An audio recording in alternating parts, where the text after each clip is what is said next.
이제 11월이 되니까 당장이 좀 달궈지는 것 같습니다. 다들 이렇게 얘기합니다. 뭐가 한 방 없냐? 트리거가 없냐? 그러면 사람들이 좀 많이 나올 텐데, 역시 국민이 정치하는 건데 국민이 결심을 해야지만 우리 정치권도 곁불이나 쬐지, 이렇게 국민 먼저 들고 나서주기를 은근 기다리는 그런 심리 상태에 빠졌어요. 뭐 그것도 틀린 말은 아닙니다.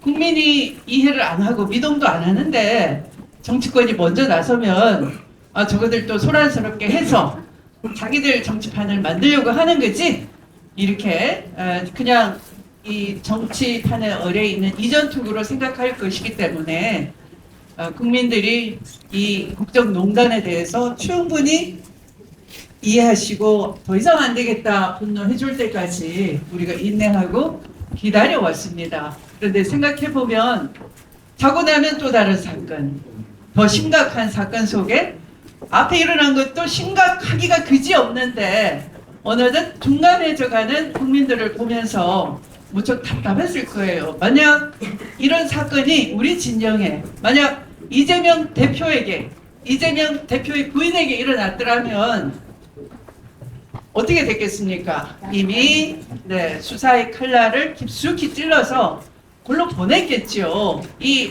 아무것도 아닌 법인카드 전신값, 밥값 가지고도 수십 수백 회 압수수색을 해대는 검찰의 그 집요함을 보면서 우리는 이 윤석열, 김건희 두 사람의 부패와 국정농단에 대해서는 자꾸 무뎌져 가고, 우리 쪽은 마치 뭔가 걸려도 크게 걸린 리스크가 있는 것처럼 우리 스스로가 가스라이팅 당하는 이런 상황에 빠져 있습니다. 그런데 이때 아닌 게 아니라 진실이 드러나고 있어요.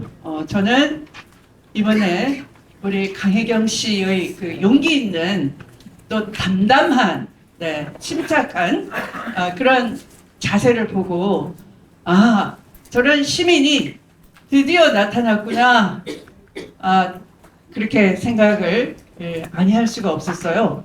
그래서 이제 지난주까지 이제 두 번째 광장에 시민사회단체가 모였는데, 우리가 좀 더 지금 여러분들이 이 도당 우리 가족들이 다 천만인 서명운동을 하는 거죠. 제목이 뭐예요? 윤석열 탄핵 퇴진 서명운동인가요? 특검 촉구예요. 그래서 그럼 왜 탄핵 얘기를 안 하고 특검 촉구부터 하느냐? 그만큼 언론이 우리 편이 아니기 때문에, 언론이 객관적으로 윤석열, 김건희 부부의 불법과 죄상들을 심층 보도를 안 해주기 때문에 우선 특검을 통해서 밝히고 그 다음에 탄핵의 여론이 열기가 높아지고 고조되도록 하는 것이 맞겠다라는 당 지도부의 판단이 있었지 않을까 생각하지만, 저는 사실은 이 정도쯤에는 이 특검 촉구라고 내걸었지만 탄핵 하야 촉구 서명 운동과 마찬가지다, 이렇게 생각을 합니다. 그래서 그 현장에 계시는 우리 시도당 기초의원님, 지방의원님 여러분들께서 그러면 어떤 부분이 탄핵 사유에 해당되는가 시민들에게 좀 더 조리 있게 설명할 수 있으면 좋겠다 싶어서 오늘 여기까지 달려왔습니다.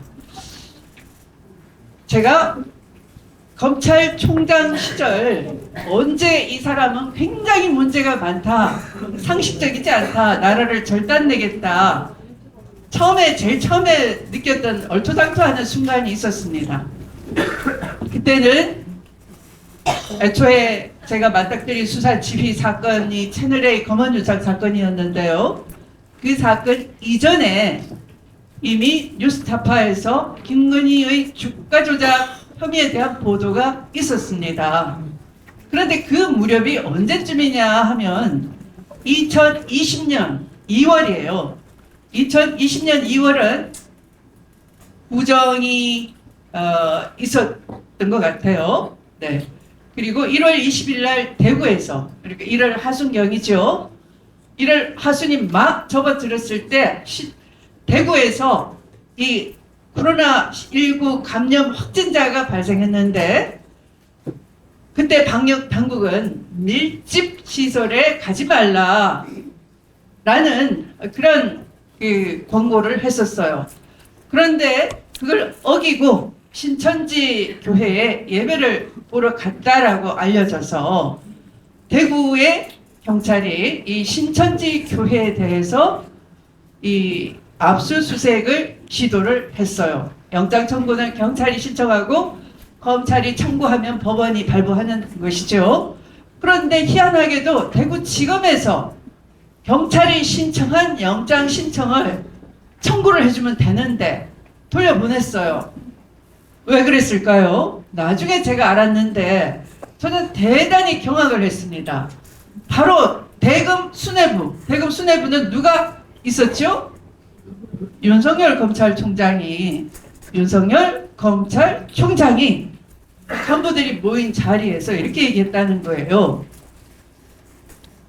그때가 4월에 21대 국회의원 총선거가 있었는데 지금 코로나 발발로 집권당은 문재인 정부죠. 문재인 정부의 21대 총선에서 결과가 안 좋을 것인데 만약에 경찰이 신청한 압수수색 영장을 받아주면은 이 선거 초점이 코로나로 쏠려서 문재인 정부를 비판을 할 수가 없으니까 무슨 얘기예요? 마치 국면 전환용으로 일부러 신천지 압수수색을 하는 것처럼 이렇게 인식을 하고 있는 거죠. 그래서 경찰이 신청한 영장을 받아서 법원에 청구하는 행위 자체가 정치 개입이다. 검사님들 정치 개입하면 안 됩니다. 이렇게 지휘를 했다는 거죠. 이해되십니까, 여러분? 네, 그때부터 이 사람은 굉장히 황당무계한 사람이었어요. 제가 입이 벌어져서 그 말을 듣고 참 희한한 신꼴통. 네. 하여튼 이해가 안 되는 관종이구나 이런 생각을 가지는 순간이 있었습니다. 그리고 이제 채널A 사건에서 부하 한동훈이 뒤에서 이 채널A 기자, 이모 기자에게 유시민을 파봐라. 그리고 우리는 한 배를 탄 거니까 그 제보자를 잘 꼬드겨 가지고 유시민한테 돈 준 거 있는지 불어라고 해라. 라고 의혹을 받았던 사람이 바로 한동훈, 당시 제가 인사를 해서 부산고검장으로 나가 있었어요. 그러니까 그 사람인데 이제 검찰에서 한동훈에 대해서 압수수색을 하겠다라고 이성윤의 서울중앙지검이 그렇게 수사를 하겠다고 하니까 갑자기 경로를 했어요. 이 경로도 상습적입니다. 경로 어디서 들어보셨어요, 여러분들은? 4년 뒤에 임성근 사단장이 최혜병 사망 사건에 물에 들어가라 지시를 했으니 거기에 대한 책임을 져야 된다라고 박정훈 수사단장이 수사 결론을 그렇게 내리자 대통령이 그걸 보고받고 뭘 했다고요? 경로했다. 근데 그 경로는 저는 이미 익숙히 들은 바 있는 거죠. 바로 한동훈 핸드폰을 압수수색했다. 그러니까 압수했다. 압수수색 영장이 나와서 그걸 압수했다. 라고 하니까 경로를 하는 거죠. 그래서 제가 안 되겠다. 수사에서 손 떼라. 당신들 부하에 대한 부하가 범죄 연루가 됐다. 라고 하니까 수사를 회방 놓으니까 도저히 안 되겠다 해서 제가 수사에서 손 떼라고 한 것이 처음으로 내린 윤석열에 대한 수사 지휘 1호였어요. 그래서 저는 이미 그때부터 여러 차례 이 검찰총장 시절부터 경고를 해왔는데, 최근의 사건과 관련해서는 부인의 주가 조작, 또 주가 조작과 관련된 이 비호하는 인물들이 이제 최근에 수면 위로 다 올라온 거죠. 여기서 이제 대통령으로서, 대통령이 이제 느닷없이 됐지만, 제가 그해 2020년 10월에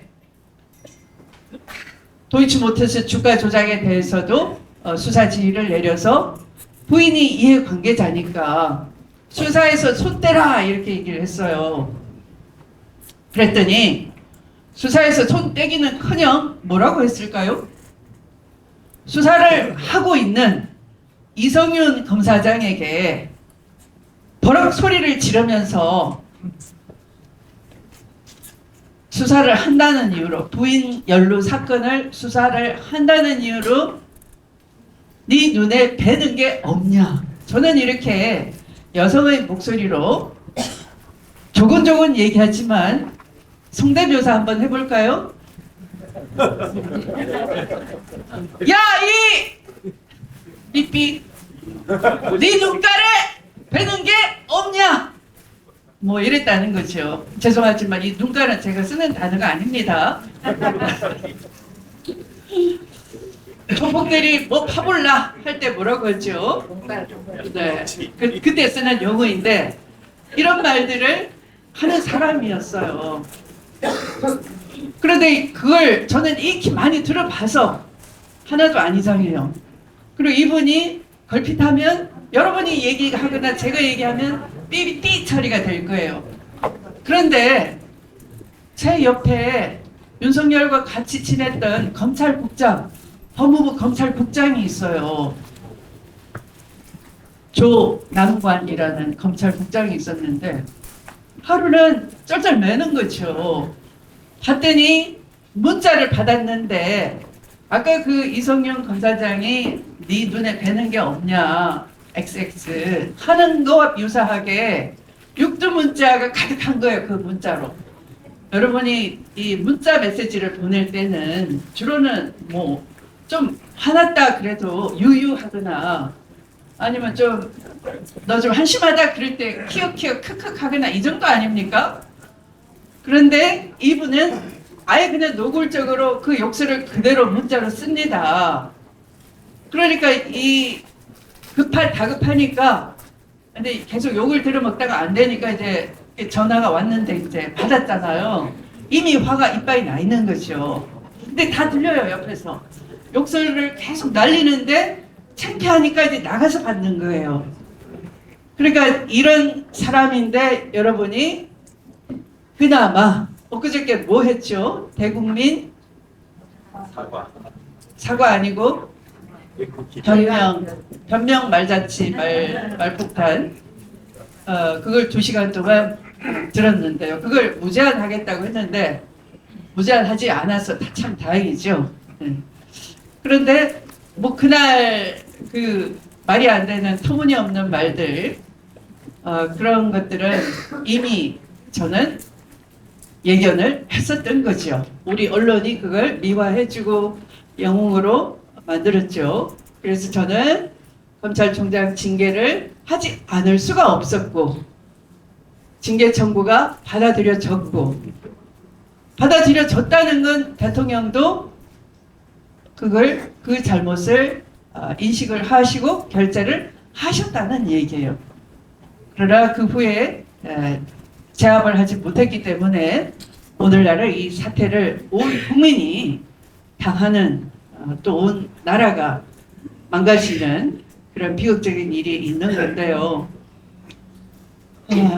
자, 이제 이들의 실체 한번 보겠습니다.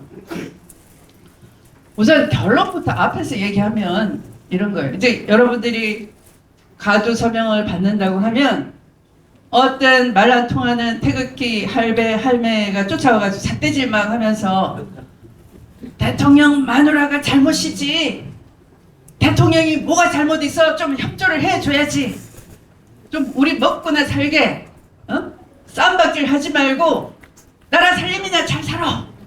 뭐 이렇게 막 삿대질 할 겁니다. 네. 그러면 이 김건희의 주가 조작 또는 명태균과의 이 뭐라고 합니까? 주술농단, 주술로 인한 국정개입, 국정농단, 이것이 그냥 김건희만 잠수 타고 안 나타나고 대외 활동 안 함으로써 그냥 그게 해결이 될까요? 안 되겠죠. 될 수가 없겠죠. 왜냐하면 자 2021년 이준석하고 이 처음에 윤석열 후보하고 갈등 관계에 있다가 봉합이 됐고, 그 다음에 김종인 씨가 합류를 했다가 또 김종인하고도 결별할 때 윤석열 후보가 실수를 몇 가지 합니다. 그랬더니 김종인 씨가 그 실수가 하도 딱하고 말을 잘 안 듣기 때문에 아니 각본에 있는 대로 배우처럼 연기만 잘하면 되는데 이런 말 한 거 기억나시죠? 저는 그걸 그때는 가볍게 흘려드렸어요. 근데 지금 보니까 이제 그게 무슨 뜻인지 다 드러나는 거예요. 총감독은 누구였을까요? 김종인 씨. 네. 그리고 김종인의 보조감독은 누구였을까요? 이준석 당대표. 네. 그런데 명태균이 뭐라고 합니까? 김종인을 가장 존경한다 그래요. 근데 그 존경을 했을 수는 있으나 약간 그걸 무슨 증후군이라고 그러죠? 뭐 이렇게 이 자기보다 우월한 사람을 고스란히 모방해서 내가 마치 그 사람인 것처럼 착각하는 그런 병이 있잖아요. 리플리 증후군처럼. 네. 그러니까 이 명태균이 김종인의 역할을 대체한 것 같아요.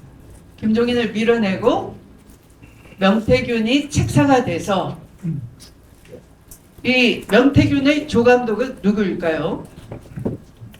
바로 김건희이죠. 사실은 그때는 선거 전에는 그랬던 것 같아요. 명 선생님, 명 박사, 뭐 이렇게 말하는 거 보면은 선거 전으로는 이 총감독 김종인과 보조감독 이준석이 나중에는 총감독 명태균, 보조감독 김건희, 배우는 누구예요? 윤석열. 근데 뭐 사실은 윤석열은 시나리오도 제대로 외질 못하고 연기도 아주 서툴지만 그걸 누가 다 마사지를 해줍니까? 언론이. 네. 언론이 그냥 뭐 왕자를 써도 비판도 안 해요. 구두발을 올려놔도 비판도 안 해요. 나는 장관의 부하가 아니다. 그래도 멋지다, 영웅스럽다. 그래요. 네. 언론이 전혀 비판을 하지 않죠? 말만 하면 그게 추론 갈등이다. 그러면서 갈등의 본질, 있어서는 안 될 일이 있기 때문에 일어난다는 것은 얘기하지 않고 그저 윤석열 마사지를 열심히 해준 덕택에 연기도 서툴고 머리도 안 좋고 다 들통날만 하지만 그걸 다 카모플라지 해준 것이 언론이었어요. 그런데 불행하게 이것이 성공을 했는데 저는 이제 이걸 뭐라고 표현하냐 하면 경제공동체는 누가 만든 말입니까? 윤석열이 이 2016년 우리가 촛불 들고 박근혜 최순실 국정농단 특검법을 통과시키고 수사팀장 박영수 특검 밑에 수사팀장으로 윤석열이 투입이 돼서 그때 이제 윤석열이 경제공동체 논리로 박근혜 최순실을 같이 뇌물수수나 뭐 이런 것으로 엮었어요. 그런데 이들은 그보다 훨씬 먼저 주가 조작 때부터 경제공동체였던 거죠. 장모 최은순이 내 딸이 중수부장, 중수부 이과장 윤석열을 사귀고 있는데 좀 있으면 결혼할 거예요 하면서 빠져나가요. 사기로 피소됐는데. 네. 그리고 그 무렵 사실 주가 조작이 있었는데 다 빠져나가요. 그거는 여러분들이 제대로 된 조중동 언론을 통해서는 찾을 수가 없고 뉴스타파를 보시면 다 알 수가 있어요. 너무 복잡하니까 뭐 우리는 놓치기가 쉽지만 그렇게 2012년 이미 주가 조작이 있었는데 주가 조작은 어떻게 발견되느냐 하면은 어떤 경찰관이요. 세상에는 귀신이 또는 신이 없는 듯 하다가 있어요. 그 귀신, 신은, 정의의 신은 어디로 오느냐. 사람들이 다 무관심한 것 같고 둔감한 것 같지만 어떤 평범한 사람의 양심 속으로 정의의 신이 질문이 들어오는 거예요. 송아무개라는 경찰관이 승진 시험을 준비하면서 너무 바빠서 경제 관련 공부를 해서 자기도 그런 수사를 잘하고 싶었어요. 그래서 어느 날 우연히 쓰레기통 속에서 한 뭉치의 수사 기록을 발견을 하는 거예요. 이미 무혐의 종결됐기 때문에 그 수사 기록을 버린 거죠. 그래서 이분이 공부를 하다가 한 장 한 장 넘겨보니까 어라? 익숙한 이름이 등장하는데 김건희. 이게 누구더라? 어디 많이 들어봤지? 하고서 검색하니까 막 임명된 검찰총장 부인인 거예요. 아, 그러니까 이게 이상하다. 그래서 이걸 어디다 넘겼게요? 제가 아까 뭐 보라고 했죠? 졸고 계시면 답변 못합니다. 지금. 네, 뉴스타파에 넘겼어요. 그래서 이제 뉴스타파는 열심히 공부해가지고 주가 조작의 흐름을 다 파악한 뒤에 가장 최후의 여왕벌이 있구나 따로. 그 때문에 핵심 공범 6명은 아예 수사 접근조차 안 됐구나. 김건희 포함해서 이렇게 알게 된 거예요. 애초에 뉴스타파가 이걸 추적했고 보도를 한 것이 2020년 2월 제가 창관 취임하고 한 달 후인데 이렇게 경찰관이 뉴스타파에 제보를 했던 것은 아마 2018년인가 19년인가 그쯤 돼요. 그때는 뭐가 있었죠? 한창 조국 수식이. 뭐 조국 사태라고 하는데 무슨 조국이 잘못했어요? 네, 명태균은 분명히 사태가 맞죠. 김건희 사태 맞죠. 조국은 조국 사태가 아니에요. 조국을 막 난도질하면서 그거는 문재인 정권을 향한 한판 엎어치기예요. 문재인 정권과 대중을, 국민을 분리시키기 위해서 이간질시키듯. 그래서 정권을 교체하려고 하는 그런 정치 공작 검찰의 난동이었죠. 그걸 그때는 본질을 깨뜨려 보지 못한 거예요. 우리 국민들께서, 언론도. 그래서 그때 이제 이 주가 조작이 수면 위로 드러난 거고요. 지금 보면은 이들은 경제 공동체입니다. 누가 누구와 경제 공동체인가 많이 들어보셨죠? 권오수 도이치모터스 회장, 그 다음에 이종후. 이들은 도이치모터스 주가 조작의 사실은 어떤 도이치모터스 주가를 불리고 유지하면서 주가 조작범들이 그 속에 작전을 전개하면서 이 이익을 김건희를 포함해서 아까 한 그 6명이 먹게 되는 건데 요 주포와 몇 명만, 권오수와 이 몇 명만 지금 항소심까지 판결이 끝났고 선고가 끝났고 대법원에 가 있어요. 자, 그래서 이 경제 공동체 윤석열의 논리대로 김건희와 윤석열은, 김건희는 주가 조작 공범이고 주범, 핵심 주범이고요. 윤석열은 그 장모 최은순 말 맞다나 중수 과장 시절부터 이 범죄를 덮어주는, 비호하는 김건희의 사법 리스크를 다 방어해주는 그런 역할을 한 것이고요. 그 다음에 이 김건희, 윤석열 부부는 또한 뭘 저질렀어요? 범죄를, 그러니까 범죄 공동체예요. 네. 경제 공동체, 범죄 공동체, 또 드디어 권력, 국가 권력을 찬탈, 국민을 속이고 사기 대선을 하고, 사기 대선 맞죠? 제가 사기 대선 그랬는데 어떻게 속였습니까?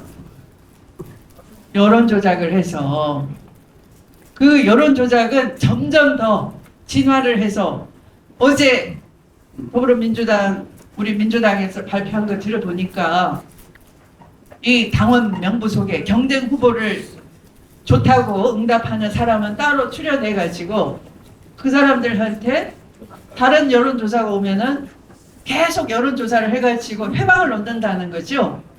이미 전화를 받았으니까 제대로 진짜 전화가 올 때는 아까 대답했다 착각을 불러일으켜서 응답을 하지 못하도록 하는 수법으로 윤석열의 지지율을 끌어올리고 경쟁 후보의 지지율을 떨어뜨리고 했던 거예요.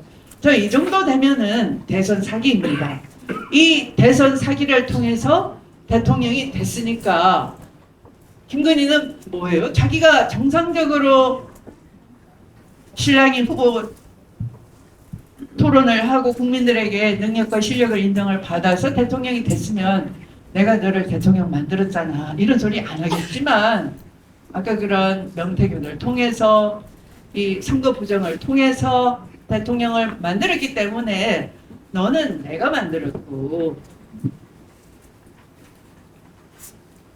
배우였을 뿐이야 너는. 그러니까 대통령이 됐어도 내가 시키는 대로 해.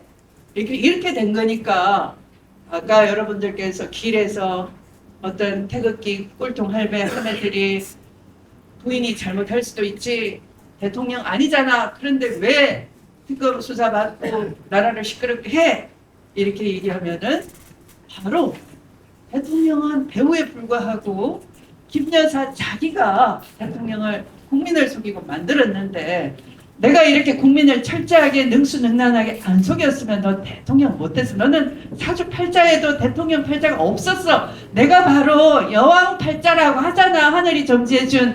그러니까 너는 내가 구제해서 장가도 갈 수 있었고 내 돈으로 네가 선거도 치렀고 내 팔자 때문에 네가 대통령이 된 거야. 그러니까 내가 명령하면 너는 대통령이 될 수도 꼭두각시야. 너는 내 시키는 대로 해야 돼. 그러니까 어떻게 해야 됩니까? 윤석열을 탄핵해야 되는 거예요.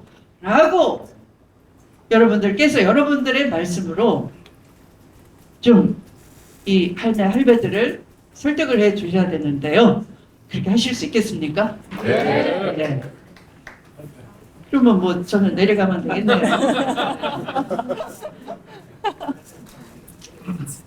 이 윤석열 대통령이 대국민 변명 대회에서 아니 자기는 김영선이 뭐 어떻게 했느냐 이렇게 건의를 할 수 있고 견해를 낸 거지. 그거는 최고위원들이 알아서 하는 겁니다. 나는 공관위를 본 적도 없어요. 제가 공관위원장 누군지 지금 헷갈리지 않습니까? 그럼 뭐더라 무슨 나는 정진석인 줄 알았는데 뭐 어쩌고 저쩌고 뭐 이런 이 말인지 방문지 엉뚱한 얘기를 주저리 둘러댔어요. 근데 이제는 뭐 본인이 국민 여러분 들어보십시오. 바이든입니까 날리면입니까 이러더니 이제 본인이 귀가 먹었는지 안 들리는 모양이에요. 자기 목소리가. 자기는 뭐라고 했습니까? 내가 김영선이 경선 때부터 열심히 뛰었으니까 그거는 김영선이를 좀 해줘라 그랬는데 그 당이 말이 많은데 이랬잖아요. 뭐라고요? 김영선이 좀 해줘라 그랬잖아요.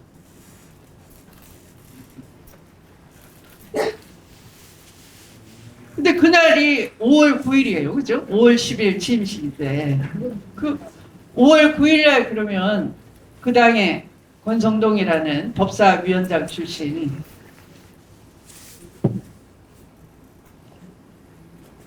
이렇게 말해요. 그거는 그냥 사인으로서 대통령 되기 전에 민간인일 때 한 얘기니까 뭐 제가 아니다. 공무원 지위를 이용한 선거 개입, 공천 개입이 아니다. 그냥 사인으로서 작용한 거다. 이렇게 이제 처음에 엉터리 얘기하다가 이제 지금은 그 말이 쑥 들어갔어요. 네. 당연하죠, 그죠? 이미 내일이면 취임해서 대통령 되는, 아직은 예정된 신분이지만 확정된, 대통령 되기로 이미 확정된 위치에 있는 것이고 얼마든지 권세를 이용해서 영향력을 미칠 수 있는 자리이기 때문에 그건 공천 개입이다. 그리고 김영선은 대통령이 취임한 날 공천장을 받았고 후보 등록도 그 이틀 뒤에 했으니까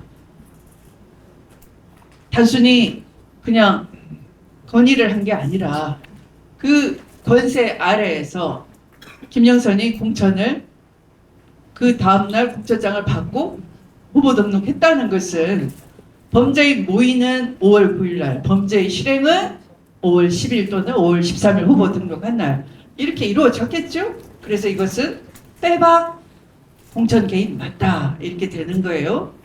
그러면 당연히 공천 개입은 탄핵 사유인 거예요. 네, 그냥 단순히 특검하고 지나가자가 아니라 대통령이라는 사람은 형사적으로 유죄가 확정이 돼야지만 탄핵할 수 있나요? 아니면 헌법과 법률을 위반했으니 앞으로도 위반할 것 같다. 헌법 수호를 못할 것 같다. 그 심각한 우려만으로 탄핵이 될 수 있나요? 부자죠. 네, 맞습니다. 역시 훌륭하십니다. 네. 이걸 뭐라고 하죠? 그러니까 대통령의 탄핵은 결론이 뭐예요? 파면한다요. 파면은 대통령 지위에서 내려와. 주권 재민의 이름으로 그렇게 선언하는 거예요. 신분을 받는 신분 재판인 거죠. 그러니까 그 탄핵 재판으로 무슨 투옥되거나 하는 건 아니에요. 투옥시키려면 별도의 형사재판을 받아야 되겠죠. 이건 형사재판과 별개예요. 형사 책임을 묻는 형사 소송하고는 별개로 탄핵 소추라는 것은 바로 이 대통령 지위를 수행할 수 없을 심각한 사유가 있다는 것만 증명이 되면 되는 거예요. 그래서 그것을 행상 책임이라고 하는 겁니다. 어디서 많이 들어보셨죠? 행상 책임을. 바로 제가 얘기했어요. 언제? 2016년 박근혜를 어떻게 해야 되지? 할 때 더불어민주당이 굉장히 소심했어요. 뭐 정당은 원래 소심할 수밖에 없습니다. 왜냐하면 그 결론에 대해서 주장한 것을 다 책임을 져야 되고 뒷감당을 해야 되기 때문에 그래서 정당은 좀 더 신중할 수밖에 없어요. 시민들은 광장에서 여러 다양한 목소리를 우렁차게 다양하게 낼 수 있는 거지만 정당은 그 뒷감당까지 순서를 가지고 있어야 되기 때문에 저절로 신중할 수밖에 없는 거예요. 그러나 정당의 대표는 그 신중이 너무 지나쳐서 우물쭈물하지 않도록 실기하지 않도록 논거를 가지고 의원들을 규합하고 설득해내야 되는 책임을 지고 있죠. 그래서 제가 헌법학자들을 모아서 연구를 한 결과 이것은 충분히 형사책임과 다르니까 박근혜를 탄핵할 수 있고 그 논거가 바로 행사책임이다 라고 했어요. 이게 얼마나 힘을 가지고 있는 논리인가 하면은 애초에 탄핵해야 된다. 박근혜는 민주주의적인 상식조차 갖춰지고 있지 않다. 왜? 아버지 박정희를 보고서 그냥 군인을 동원해서 계엄령 비상조치 이런 걸 통해서 독재를 했기 때문에 딸도 대통령은 시원시원하게 그래야 된다. 이렇게 생각하고 있는 거라는 거예요. 그래서 대통령이 하야하라고 아무리 광장에서 외쳐봐야 김종필 그때 전 국무총리가 뭐라고 했습니까? 5천만이 촛불을 들여도 박근혜는 눈도 깜짝 안 할 거다 그랬어요. 그래서 이것도 지금 비슷하죠, 여러분. 엊그저께 대국민 변명 대회를 들을 때 2027년 5월 9일까지 열심히 하겠다고 그랬죠. 5천만이 떠들어봐라. 내가 눈도 깜짝하나 우리 마누라는 국정농단이 아니고 국정협조다. 훌륭하게 잘하고 있다. 국정농단 사전부터 바꿔라. 이렇게 하잖아요. 명령조로. 그죠? 네. 기시감이 있는 거예요. 이미. 그래서 제가 김무성 대표가 가장 먼저 박근혜를 이해를 잘하고 있기 때문에 탄핵해야 된다. 4년 전에 그랬어요. 그런데 한 몇십일 지나고 나니까 입장이 싹 바뀌어요. 왜 바뀔까요? 자기도 살아야 되니까, 뒷감당이 안 되니까. 혹시나 배신자라고 하면 어떡하지? 그런데 박근혜는 만나보니 저보고 이래요. 제가 만났더니 같은 여자로서 국정이 얼마나 힘들면 밤에 잠도 못 주무시고 포도주로 달래시고, 그래서 어느 날 좀 술이 과해서 이 세월호 침몰도 모르고 놓쳤고 그런 건데 그걸 7시간 실종됐다 어쩌고 저쩌고 떠들면서 이걸 탄핵해야 된다. 굳이 그럴 거 뭐 있습니까? 그냥 같은 여자로서 아량을 베푸시고 스스로 물러나시고 나면 그때 대통령 새로 뽑고 하면 질서 있게 되는 거죠. 이렇게 얘기를 하는 거죠. 이렇게 입장이 바뀌어진 거예요. 그래서 제가 선배 쫄았어? 그분이 한양대 선배예요. 네, 선배 쫄았어? 내가 조사 연구해보니 이거 행사책임이라고 하고 형사책임하고 달라. 그러니까 빨리 민주주의자 아닌 박근혜를 몰아내지 않으면 시간 돌고 난 뒤에 다시 군인 동원해가지고 국회의원 잡아가버리고 선배도 다칠 수 있어요. 정신 차리세요. 행상 책임은 그렇게 길지 않습니다. 헌법상 헌법을 수호할 자질도 안 되고 능력도 안 되고 앞으로도 그런 우려가 있다. 이렇게 하면 얼른 끝나는 겁니다. 너무 걱정하지 마세요. 그래서 이분이 수첩에 좀 적어도 되느냐, 적으라고 했어요. 그랬더니 형사 책임이 아니고 행사 책임이다 라는 걸 이해를 하시고 형사 X 행사 동그라미 이렇게 해서 나갔어요. 저보다 먼저. 그런데 여야 대표끼리 이제 만났으니 기자들이 잔뜩 모였겠죠. 진을 치고 있는데 그 앞에서 기자들이 묻는데 이분이 한마디도 안 하고 그 장면 기억하세요? 수첩을 공개를 했어요. 형사 X, 형사 동그라미.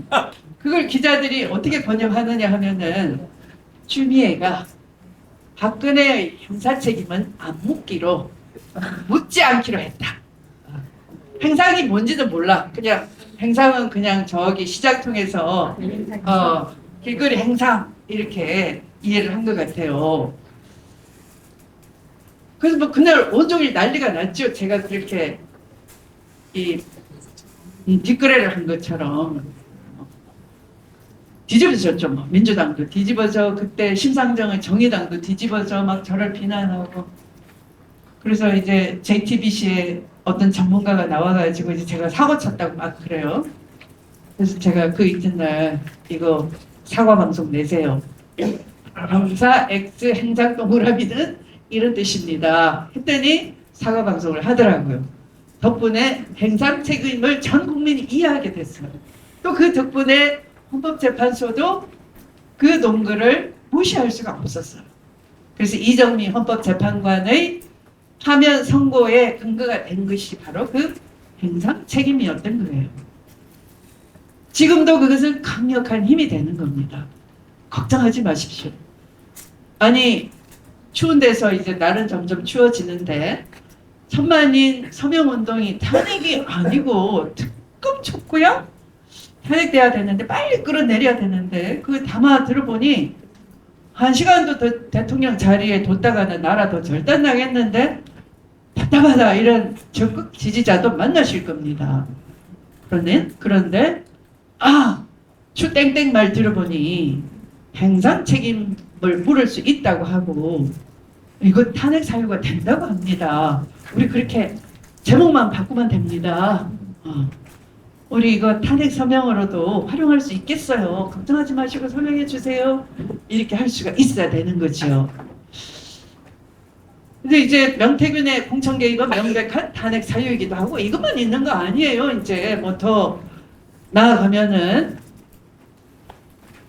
공천 개입만 하고 끝난 게 아니라 3억 7,500만 원 여론조사, 아까 그 여론조사는 대선 사기, 국민 속이는 것도 있는 거지만 또 법적으로 이제 엄밀히 따지면 정치자금법 위반이잖아요. 그죠? 네. 그 부정 여론조사를 해놓고 정치자금으로 신고를 안 했잖아요. 정치자금법 위반이기도 하고 또 이 김건희 여사는 참 특이한 상품인데요. 김건희 여사와 그 어머니 최은순 씨로부터 사기 피해를 당한 분들의 증언에 의하면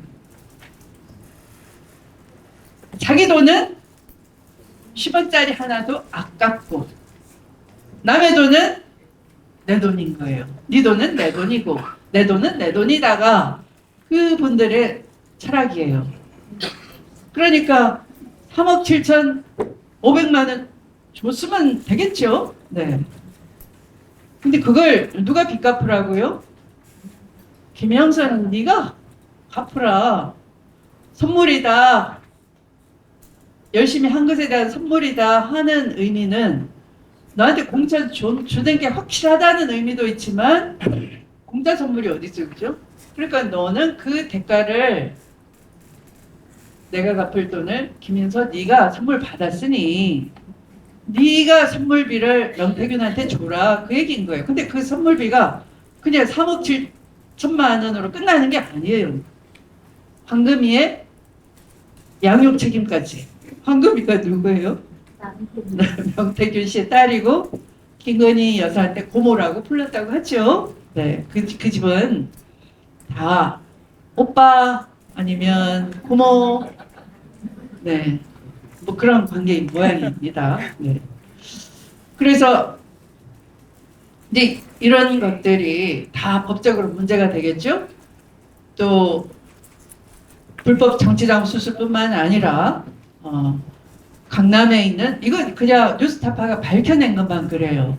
강남 가로수길에 이 윤석열 검사를 검찰총장으로서 돌봤다는 전 검찰총장의 사위 가족들이 그 빌딩을 선거사무소로 제공을 하고 또 정치자금도 받고 또 그 대가로 자리도 나중에 챙겨줬다고 하고 하는 것들이 다 정치자금법 위반, 그러니까 그 정치자금 부정 수수 또 매간매지 이런 것들이 다 법적으로 문제가 되겠고요. 또 창원 산다는 명태균이 그러죠. 나는 윤석열을 박정희처럼 만들어주고 싶었다. 창원 산단 본인이 기획을 했고 그걸 어떻게 하겠다고요? 거기에 이 국방산업, 국산 무기 산업을 메카로 만들려고 했던 것 같아요. 네, 그러니까 윤석열 대통령은 자꾸 전쟁 얘기를 하죠. 후전적인 얘기를 하는 거죠. 네, 그리고 무기 수출도 얘기하는 것 같고요. 이게 다 연결이 돼 있는 거죠. 국민은 동의하지 않았는데 국민에게 정보도 제공하지 않고 국회에 내놓지도 않았고 불투명하게 장막 속에서 이루어졌던 일인 거죠. 그래서 이 창원 산단도 만약에 공천 대가로 그런 일을 저질렀다면 수뢰 후 부정처사죄가 돼서 이것은 금액이 1억 이상이기 때문에 특정범죄가중처벌법 위반이 돼서 최고 무기징역형까지 가능한 거죠. 네. 그러니까 국민과 함께 국회는 파변을, 특검은 무기징역까지 갈 수 있도록 형사소추 준비를 이렇게 양쪽으로 해야 되는 것이지 무슨 특검 따로 왜 하냐 이렇게 따질 게 아닌 거예요. 시간이 없기 때문에 동시에 추진이 돼야 되는 겁니다. 그래서 여러분들께서는 또 같은 동지로서 그 무엇보다 우리는 지난 2016년의 촛불이 이제 알게 됐습니다. 우리 사회의 개혁을 가로막는 것이 무엇인지 알게 됐습니다. 30년 전에 군사 독재를 끝냈나 했더니 그 자리를 검찰 세력이 수사권을 가지고 밀고 들어온 거죠. 그게 우리는 속수무책이었고 너무 순진했다라는 것을 우리는 반성해야 됩니다. 그러면 그런 성찰과 또 책임감을 무겁게 느껴야지만 또 국민들께서 우리를 믿고 또 한번 기회를 주시리라 생각하는 것이고요. 아마 좀 이번 주에는 우리가 심장이 좀 벌렁벌렁 할 것 같습니다. 이재명 당대표께서 이 저들의 무도한 칼질에 무사히 잘 넘어가야 되겠고요. 저는 무죄를 확신합니다. 하나도 이 문제될 것이 없는 것들을 사건을 키우고 만들어서 국민들로 하여금 마치 문제가 있는 사람인 것처럼 만들려고 하는 것인데 이것이 이번 주에 말끔히 이제 처음으로 해결이 된다면 아마 광장은 더 뜨겁게 달궈지지 않을까 이렇게 생각을 하는 것이고요. 또 만에 하나 저들이 워낙 무도하고 상상 이상 상상을 초월하기 때문에 또 정반대의 일이 일어날 수도 있는 겁니다. 그럴 때는 우리는 기가 꺾이지 말고 이것도 우리가 또 넘어야 되는 높은 산이구나 서로 손잡아 주면서 더 기운차게 가열차게 일어나서 뚜벅뚜벅 걸어가면 될 것 같습니다. 이상으로 제 말씀은 마치겠습니다.